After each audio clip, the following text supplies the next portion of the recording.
భవిష్యత్తులో మనము ఈ ఓజోన్ పొర అనేది దెబ్బతినకుండా ఉంటుంది. మెయిన్ ఏంటి దీనివల్ల నష్టం ఏంటి అంటే కాంతిలో చాలా రకాలు ఉంటాయి. విజిబుల్ కాంతి అనేది ఉంటుంది, అంటే దాని యొక్క తరంగదైర్ఘ్యాన్ని బట్టి, వేవ్ లెంగ్త్ని బట్టి లేదా ఫ్రీక్వెన్సీని బట్టి వేరే వేరే లైట్స్ ఉంటాయి.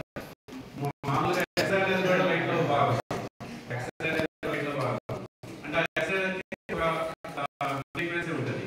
ఆ ఫ్రీక్వెన్సీలో లైట్ మన శరీరంలో రాణించినప్పుడు మిగతా వాటి కూడా చొచ్చుకొని పోగలదు, కానీ ఎముకలు కూడా చొచ్చుకొని పోలేదు. అందువల్ల మనకి ఎక్స్రేలో ఎక్కడైతే కాంతి పడింది, ఎక్కడైతే చొచ్చుకుపోయింది, ఎక్కడైతే చొచ్చుకుపోలేదు దాని బేస్ చేసుకొని ఎక్స్రేలు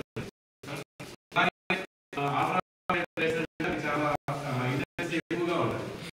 అందువల్ల ఏమవుతుంది అంటే మన శరీరాన్ని దెబ్బతింటుంది, చర్మవ్యాధులు రావడానికి వాటి వల్ల వస్తుంది. కాబట్టి అవి రాకుండా